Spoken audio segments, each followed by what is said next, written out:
Nous allons écouter maintenant Nicolas Stosskopf nous parler de Paris, les financements de l'Europe sous le Second Empire. D'accord. Merci, Monsieur le Président. Bien, le rôle de Paris dans le financement de l'Europe n'est en réalité plus à démontrer. Depuis les travaux déjà anciens de Rondo Cameron, un historien américain. Donc j'appuie sur... Plus, je pense. Non, c'est pas ça. Sur le vert, pardon, excusez-moi. Donc Rondo Cameron, travaux bien connus depuis la publication en 1971 d'un ouvrage de synthèse, La France et le développement économique de l'Europe. L'idée générale est que les Français ne sont pas contentés d'exporter les principes de la Révolution française. Ils ont importé les éléments fondamentaux de la révolution économique. Ils leur ont donné plus d'ampleur et ils les ont transmis au reste de l'Europe. Et la France a, de fait, exporté ses capitaux, son savoir-faire bancaire et sa technologie via ses banquiers et ses ingénieurs. Ce mouvement n'a pas démarré sous le Second Empire, mais il s'est alors nettement amplifié. Le stock cumulé d'avoirs à l'étranger serait passé de 2,5 milliards en 1851 à 13,5 milliards, c'est-à-dire une multiplication par 5,4. Il a surtout changé de nature en étant moins orienté vers les emprunts publics, qui représentaient près de 80% de ses exportations jusqu'en 1851, et davantage vers les entreprises, qui ont absorbé probablement 50% de ses capitaux. Ainsi, la France a contribué à construire le système bancaire d'une bonne partie de l'Europe, son réseau ferroviaire, et là donc... En noir, ce sont en trait plein, pardon, ce sont les compagnies avec une majorité de capitaux français, et en tiret les lignes construites avec l'aide de capitaux français.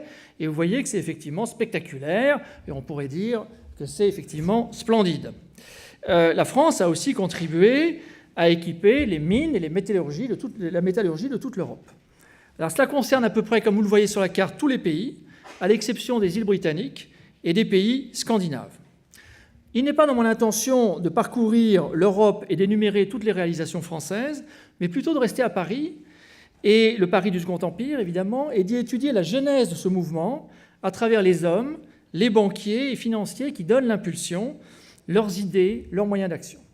Je vais m'appuyer sur mes recherches sur les banquiers parisiens du Second Empire et sur le dépouillement plus récent d'archives familiales Pereire. On verra d'abord comment l'horizon des banquiers est délibérément européen, puis comment les Pereire ont donné une impulsion décisive, et enfin, comment ils ont été suivis, concurrencés par d'autres, et que le mouvement finalement d'exportation des capitaux s'est généralisé en même temps que se multipliaient les nouvelles banques. Alors, premier point, un horizon européen. Alors, faut-il rappeler d'abord qu'à l'époque, personne, notamment dans les cercles dirigeants, n'aurait dit « mon ennemi, c'est la finance ». Bon, c'était facile, je reconnais. Pour une raison d'ailleurs, c'est que personne n'aurait opposé à l'époque industrialisme et financiarisation de l'économie, tellement les banquiers et financiers voyaient dans le développement industriel une source majeure de profit. Alors pourquoi Paris d'abord ? Eh bien, le centre de gravité des échanges s'est déplacé depuis le XVIIIe siècle des ports de l'Atlantique vers l'Europe médiane. Les guerres de la Révolution et de l'Empire, le blocus continental, puis le boom ferroviaire à partir de 1840 contribuent à ce mouvement. Paris devient une plaque tournante des échanges entre l'Europe continentale et méditerranéenne d'une part et les pays anglo-saxons. C'est ce qu'exprime très bien Émile Pereire en juin 1858. Londres, par son immense commerce, sa marine marchande est évidemment le centre des échanges des deux Amériques et des Indes, comme Paris, le trait d'union entre Londres et toutes les places de l'Europe. C'est à Paris que vient aboutir le mouvement des métaux précieux, des lettres de change qui soldent le commerce de notre continent avec l'Angleterre et par elle avec le monde entier. Du coup, les banquiers de toute l'Europe affluent vers Paris et le milieu bancaire est tout à fait cosmopolite. Les deux groupes les plus conséquents sont les Suisses, qui s'installent depuis le XVIIIe siècle jusqu'à la Restauration, et les Allemands, du Consulat à 1870, mais on trouve aussi des Anglais, des Italiens, des Autrichiens, etc. Si on fait abstraction des frontières, on remarque surtout les apports d'une dorsale continentale correspondant à l'ancienne Lotharingie, de l'Italie du Nord à l'espace entre Meuse et Rhin, en passant par l'arc alpin, c'est-à-dire un espace de circulation et de commerce longtemps morcelé politiquement, loin des grandes capitales et des cours, où les élites ont conservé une plus grande autonomie vis-à-vis du pouvoir central, vis-à-vis de l'État, et étaient mieux armées pour se lancer dans l'entreprise capitaliste. Ajoutons que les guerres de la Révolution et de l'Empire ont engendré dans cet espace d'importants trafics et mouvements de capitaux. Alors que ces banquiers aient gardé de leurs origines un horizon européen est évident quand on pense aux réseaux familiaux organisés par les plus célèbres des banquiers juifs originaires d'Allemagne, évidemment les Rothschild, les 5 frères Rothschild, installés à Francfort, Londres, Paris, Vienne et Naples, mais aussi les Königswarter à Paris, Amsterdam, Francfort, Hambourg et Vienne, les Stern, Paris, Londres, Francfort.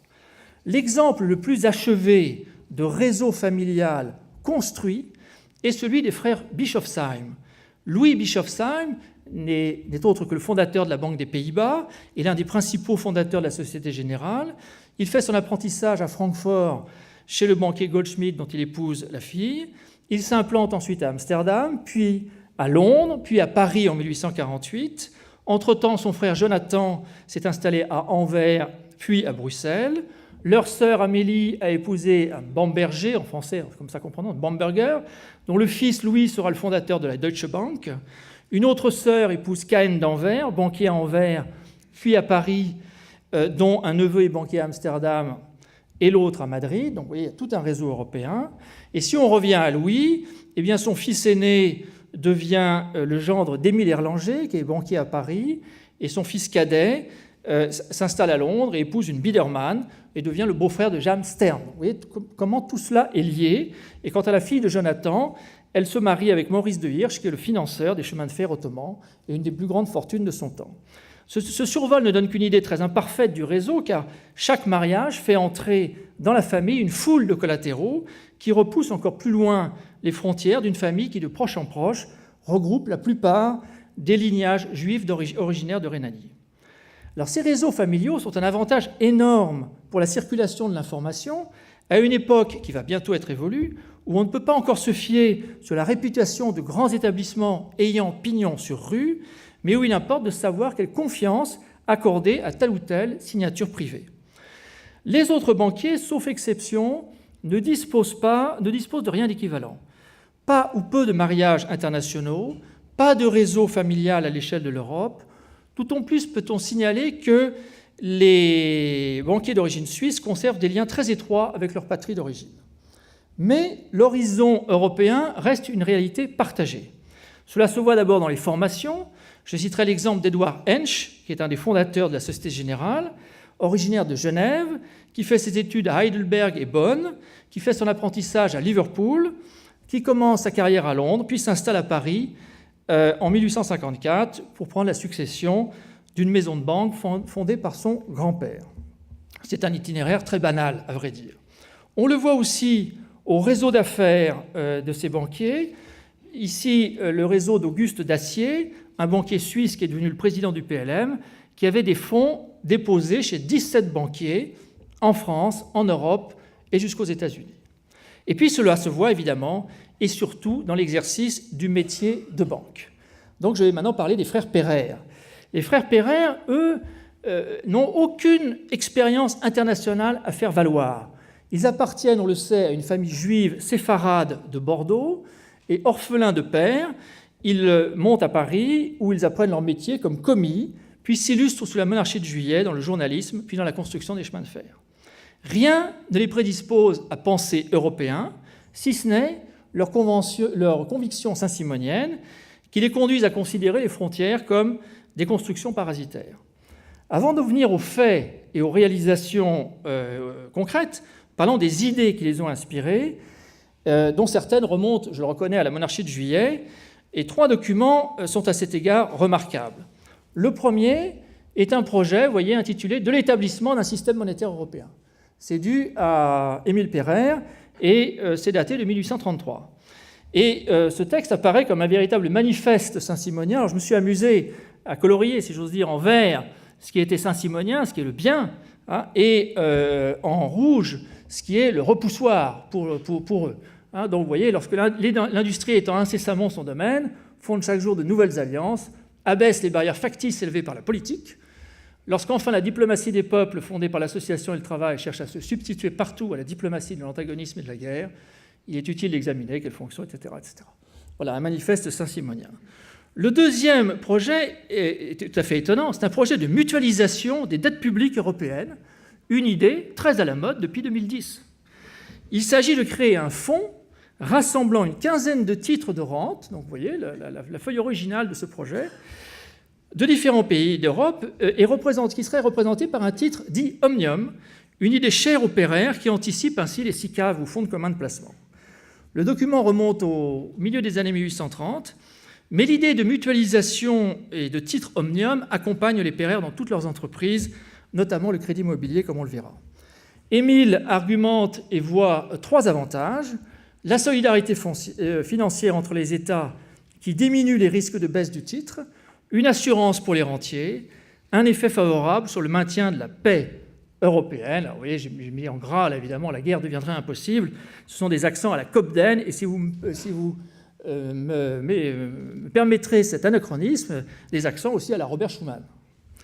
Le troisième, c'est une lettre d'Émile Pereire du 9 juin 1858 au ministre des Finances, Pierre Magne, dans lequel il s'élève vigoureusement contre un projet de fusion entre le comptoir d'escompte de Paris et le crédit immobilier dont on apprend l'existence par là même. Et un des articles interdirait les acquisitions de valeurs étrangères.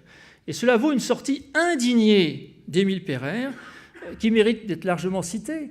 Donc vous voyez, il importe au plus haut point à la politique française que ses finances, comme sa littérature, ses beaux-arts, j'ai beaucoup aimé le lien entre les finances, la littérature et les beaux-arts. Je trouve ça extraordinaire, évidemment, c'est très typique du Second Empire. Exerce en Europe une prépondérance d'initiative et de direction. Je suis, je vous l'avoue, tout aussi fier d'avoir contribué à établir le drapeau du corps impérial des ponts et chaussées à Séville, à Cordoue, à Madrid, à Valladolid, à Genève, à Lausanne, à Vienne, à Pest, à Pétersbourg, Moscou, Varsovie, Nijni-Novgorod et Théodosie, en y installant des ingénieurs français, que d'avoir présenté en 1832 le petit chemin de fer de Saint-Germain, etc., etc. Et il dit encore, éloignez de Paris les étrangers, vous verrez ce que sera son commerce, ce que seront ses théâtres, ce que feront ses artistes et que deviendront ses ouvriers, qui imposent au monde entier nos goûts, nos modes. En finance, c'est la même chose.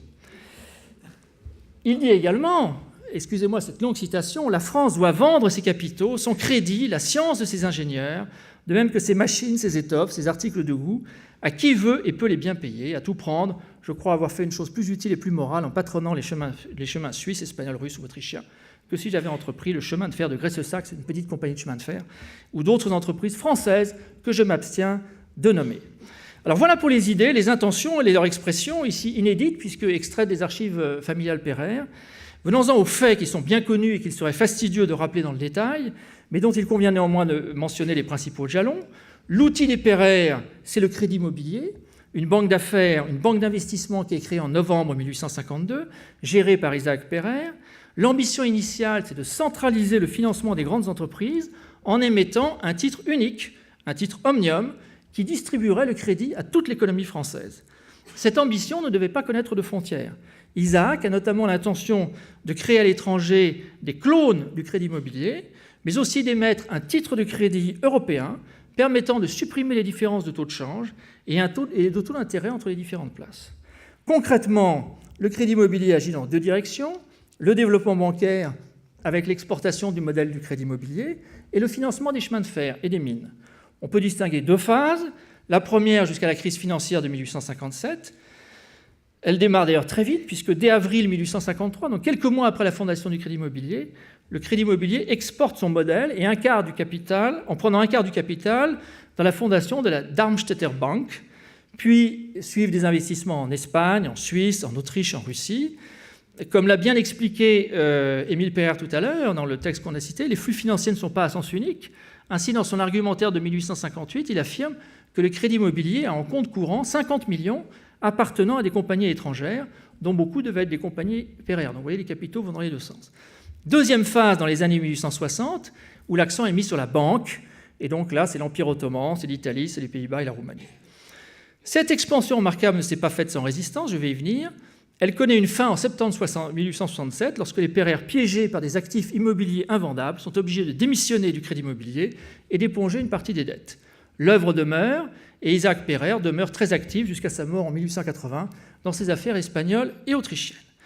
Troisième partie, l'Europe, un jardin pour les capitaux français. On serait tenté de le croire lorsqu'on constate que les Pereire rencontrent sur leur route les Rothschild et d'autres banquiers cosmopolites, mais aussi des outsiders improbables, des banquiers au contraire bien ancrés dans leur stratégie internationale, et aussi les nouvelles banques issues de la révolution bancaire. Je vais faire un rapide survol de tout ça. Premièrement, la rationalité toute saint-simonienne que les Pereire voudraient appliquer au système financier européen passe pour une volonté hégémonique et monopolistique aux yeux des Rothschild, que James de Rothschild dénonce dans une note à l'empereur dès le 15 novembre 1852, c'est-à-dire 3 jours avant l'autorisation du crédit immobilier. C'est alors la rupture entre les Pereire et les Rothschild, qui jusque-là étaient des collaborateurs assez fréquents. Non seulement les options libérales des Rothschild trouvent des relais au sein du gouvernement, notamment auprès d'Achille Fould, qui réussit à freiner les ambitions du crédit immobilier, mais les Rothschild n'entendent pas laisser le champ libre aux Pereire en Europe, d'où une concurrence acharnée, notamment en Espagne et en Autriche. Des outsiders, il y en a un qui est très connu, c'est Jules Mirès, qui décroche en 1856 la concession des chemins de fer romains, un autre qui l'est beaucoup moins, et qui est très étonnant, un certain Antoine Alfred Prost, publiciste à l'origine, qui fait fortune en fondant en 1852, avec 30 000 francs au départ, la Compagnie des caisses d'escompte, puis il se lance à la conquête de l'Espagne et du Portugal en 1856. Il fonde successivement la Compagnie générale du crédit en Espagne. Il obtient des concessions ferroviaires et portuaires. Il fonde la Compagnie des mines en Espagne en 1857. Le crédit immobilier portugais, et toujours en 1857, la compagnie du chemin de fer Guillaume-Luxembourg, donc là maintenant c'est le Luxembourg, mais cet empire en construction s'effondre dans la crise financière de 1857, et Prost comme Mirès sont poursuivis, condamnés, et en l'occurrence Prost, on perd complètement sa piste. Alors à l'opposé, il y a des banquiers qui sont bien installés au sein de la haute banque, et nombreux sont ceux qui ont des intérêts très importants à l'étranger. Je citerai les Oettinger ou Oettingre dans la sidérurgie belge et les chemins de fer russes. Je citerai les Perrier dans les mines de charbon belges ou encore dans la Société de la Vieille Montagne, mine de zinc en Belgique, au conseil de laquelle on trouve par exemple Morny et qui est dirigé par un Français depuis 1846. Je citerai Adolphe Deichtal dans les mines espagnoles, Edward Blunt, un Anglais catholique installé à Paris qui finance l'industrialisation de la Ruhr, qui succède en 1855 aux Mulhousiens, il faut bien quand même que je parle des Mulhousiens, André Quéclin, pour présider le concern Phoenix, qui emploie 6000 ouvriers dans la Ruhr, puis qui devient, à partir de 1860, le banquier attitré du pape. Et puis Achille Seyer, le financeur des Wendel, qui développe une véritable stratégie Grand Est et rhénane, en investissant également dans les mines de Rhénanie, et qui finance Krupp par un crédit de 4 millions de francs en 1865, remboursé in extremis en 1869. Ainsi, chaque banquier a sa stratégie territoriale, avec ses relais, son réseau, une connaissance poussée du terrain. Et puis enfin, le Second Empire se caractérise par la construction d'un système bancaire autour de banques spécialisées, le comptoir d'escompte dès 1848, le crédit foncier, le crédit immobilier, puis les grandes banques de dépôt, CIC, Crédit Lyonnais, Société Générale. Et force est de constater qu'en tordant plus ou moins le cou à leur statut, tous se retrouvent sur le terrain de l'investissement international, surtout après le tournant libéral de 1860. Sous l'impulsion de Louis Frémy, le crédit foncier exporte son modèle en Autriche, en Prusse, en Espagne. Le CIC, fondé en 1859, malgré des statuts très restrictifs, est l'agent de la politique italienne de Napoléon III. Le Crédit Lyonnais, comme la Société Générale, démarrent leurs activités comme des banques mixtes. Ajoutons aux fonctions étroites de banque de dépôt celles de banque de placement et d'investissement, notamment en Europe. En terminant sur les grands établissements de crédit, on contribue à nourrir l'idée d'une Europe qui serait un jardin à la française pour y semer ou y planter des capitaux, mais en même temps à relativiser cette idée, car le jardin devient manifestement trop petit, au point que les grands établissements de crédit drainent désormais plus volontiers leurs capitaux vers l'outre-mer, l'Algérie, la Tunisie, l'Empire ottoman, l'Égypte, et là, ça fera la transition naturellement avec la communication de mon successeur. J'en arrive à la conclusion maintenant.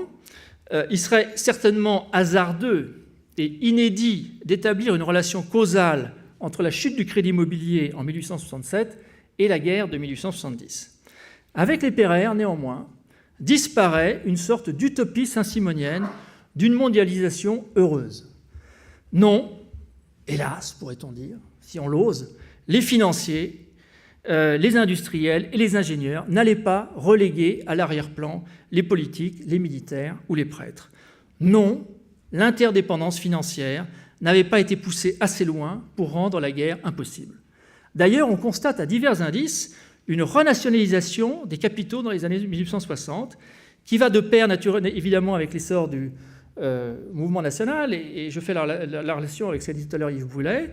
Par exemple, alors que le gouvernement prussien n'avait vu aucun inconvénient à ce que le concern Phoenix soit présidé par un Français, ce n'est plus le cas à partir de 1860, où le gouvernement prussien impose à Blount de démissionner et il est remplacé par David Hansemann. Donc voilà, ça c'est très typique naturellement de cette relation. Et puis de même, le gouvernement prussien s'oppose à ce que Krupp soit trop dépendant des prêts Seyer en 1865. C'est-à-dire d'accord pour que les Seyer financent un peu, mais pas autant que c'était prévu au départ. En réalité, ni 1867 ni 1870 ne sont de véritables ruptures dans les flux de capitaux français vers l'Europe. D'une part, de nouveaux établissements prennent le relais, comme Paribas ou la plus éphémère Union Générale. D'autre part, le tournant se situe plutôt dans les années 1880, marqué par une succession de faillites bancaires retentissantes. Pour Rondo Cameron, l'apogée concerne la période 1853-1881, après quoi les capitaux français s'orientent vers de nouveaux horizons et la recherche de la sécurité, et on pense naturellement aux emprunts russes. L'apogée de l'apogée, c'est néanmoins le Second Empire, avec ses banquiers cosmopolites et d'autres qui le deviennent, et surtout avec les Pereire, qui se distinguent des autres car ils sont les seuls à avoir une véritable vision, un projet de développement, à mettre en œuvre une démarche systématique. Ils rencontrent de nombreux obstacles qui les freinent et les font finalement échouer, mais en même temps, leurs initiatives exercent des effets d'entraînement sur leurs concurrents qui sont obligés de les suivre, d'où ce rayonnement exceptionnel de la place de Paris sous le Second Empire. Je vous remercie.